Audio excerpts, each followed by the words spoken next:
Hi, welcome to the video for Lab 13 for Math 215.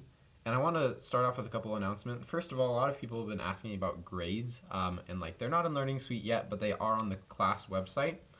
All of the grades from the class website will be put into Learning Suite at the end of the semester, so you don't need to worry about that. That'll just happen in a couple weeks. The second announcement is that there is no final for this class. You may know that already. So the only assignment left is this lab, so I guess let's get into it. So problem one, kind of the whole consensus of this lab is talking about singular value decomposition, which is basically a way of storing data that's just a lot easier and it involves less data. And so this is extremely helpful in data comprehension, data science, and stuff like that if you're planning on going into any of those fields. But otherwise, I think it's still a pretty neat thing to learn. And so it deals with this fact that any matrix A can be represented as the product of these three matrices. And the first problem, sigma, is going to look at this second matrix, sigma. And it's saying sigma is made up of all these values, sigma 1, sigma 2, in a matrix m by n, except all of these values are 0 that are not on the diagonal. So what we can say is when we're given some row or list, sigma 1, 2, so on and so forth, we want to create them into this matrix. And you may have already seen the hint on problem 1 saying we can use np.zeros, and that is completely right. np.zeros, if you're not familiar with it, and we do want to have those double parentheses, creates a matrix with amount of rows A and amount of columns B. And so this is exactly what we want because we want to create a matrix full of zeros that's m by n. And so we'll replace those with m and n, and we'll call this our matrix. I guess mat or something like that. And then we want to alter each of these values on the matrix because currently they're 0, but we want them to be sigma. However, note that this is going to be index 0 in S, and this is going to be index 0, 0. Likewise, this will be index 1, this will be index 1, 1. And if you can keep going, you'll see a pattern. So what we'll want to do is create a for loop. So for I, and we want to look at all the ones in S because that's all the values that we want to look at. So for I in range length S, we want to say that spot in our matrix, i.e. mat at II, because the row and the column will always be the same, we want to set it equal to whatever value is at that index in S. So if this is the third, so I is 2, that third value should be placed at the third row and the third column. So that's what that function does. So yeah, that's problem 1. Moving on to problem 2 is dealing with this sigma matrix that we get. So yeah, like we said before, we have this A, U, sigma, VT. And they give us in the problem our U and our VT, but they only give us S. And so we can say our sigma is going to equal our sigma function. The only problem is then it asks for the length or the size of the matrix that we want sigma to be.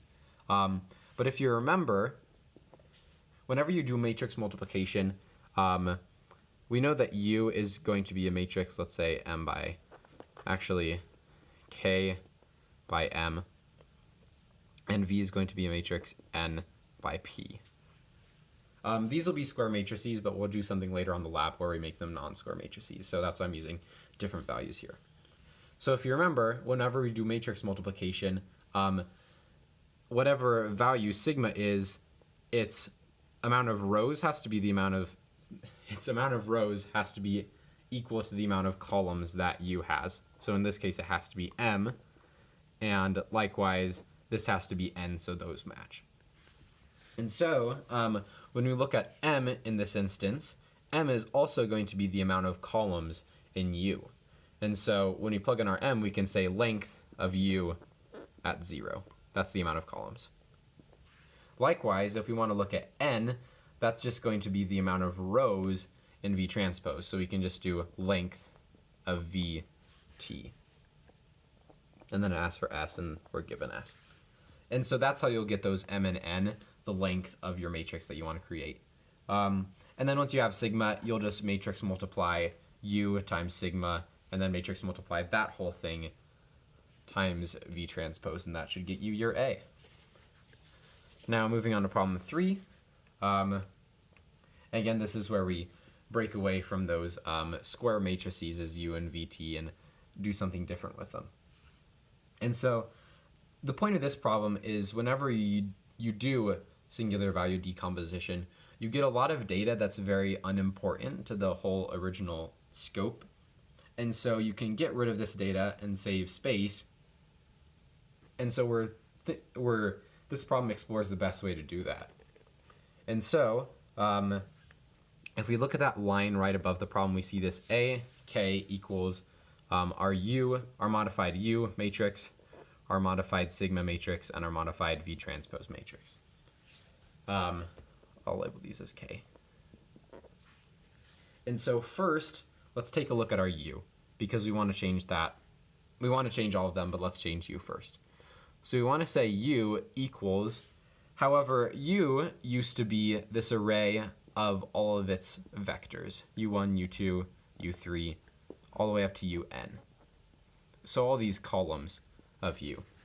However, now we only have U1, U2, U3, up to UK, where K is less than or equal to N.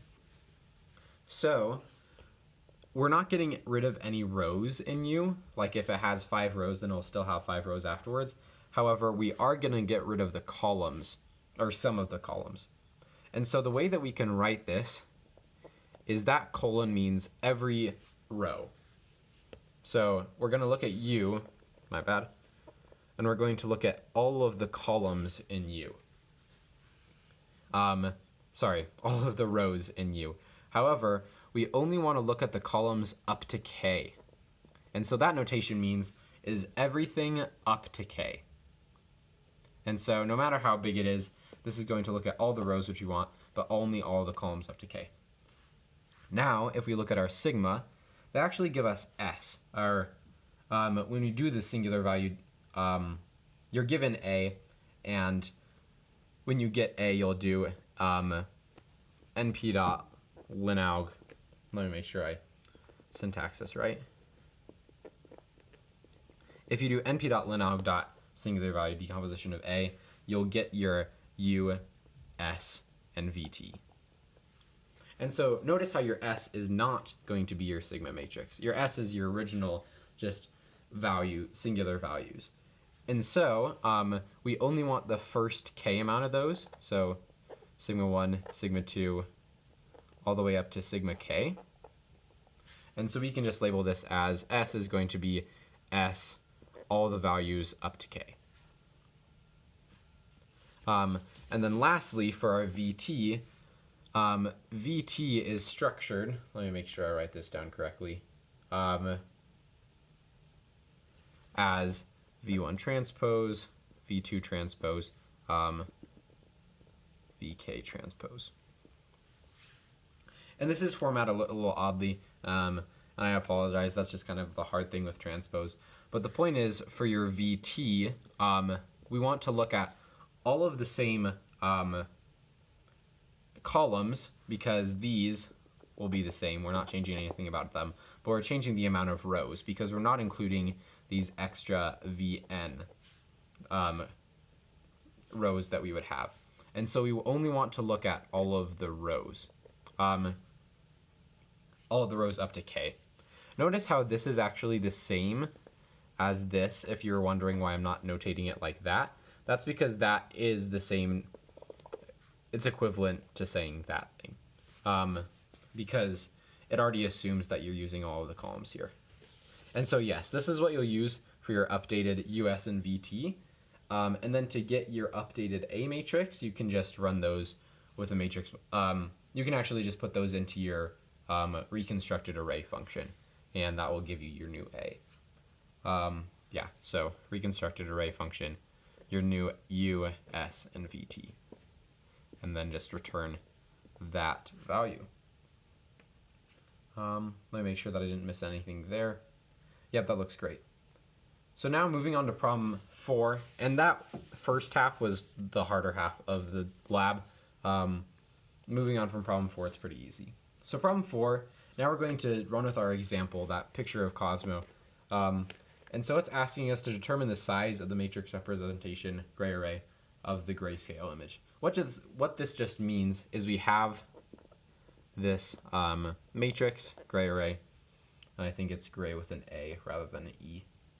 Yep. And it's just saying basically what are the dimensions of it. And so one thing that you can do is you could say print gray array.size, and that will tell you how many columns, or gray array.shape, and that will tell you how many columns and how many rows, and you can multiply those together just because it's going to be just a regular rectangular matrix. However, you can also use another function. Size will automatically do that for you. So look at the amount of rows, look at the amount of columns, and multiply those together. So that problem is pretty easy. Now problem 5 wants you to plot all of the singular values of your gray array matrix. And so to get those singular values, you can just do the np.linalg singular value decomposition of gray array, and that will give us our u, s, and vt. And yeah, they mentioned that if we say plt.plot, if you don't remember, that's just how you plot something, and you only specify one variable, say s, then it will assume x is just 1, 2, 3, 4, 5, 6, 7, and this is your y, which is actually what we want for this function. And so this will actually be all you need, because you can plot this and you can see your singular values and how they, like how the first one out is, how the second one is, and as they go to, I think, about 1,400 of them. So that's just problem 5. Problem 6 is asking you to use different ranks for your, figure out like at what point the image is too hard to recognize or is like just right or something. And so they actually have a function to look at our image. That's going to be show gray. And then we want to do lower rank of our matrix because we don't want to use just our original gray array.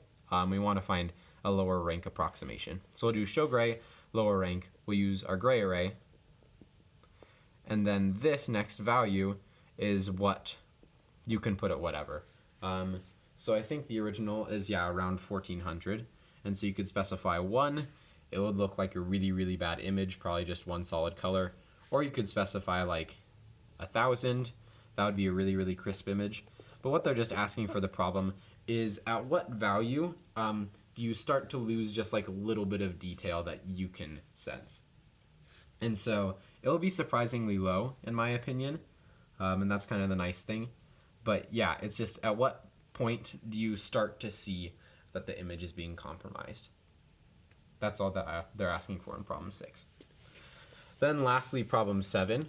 Problem 7 is talking about the size of that updated array. And they're just going to use 100 in this case. And so, and they want you to use 100 as well, I guess I should say. And so they want us to figure out the amount of values being stored in your updated UK, SK, and V sub TK. So if you remember, U is going to have, if we pull this up from before, it's going to have this, U1, U2, UK. So K in this instance is always going to be 100.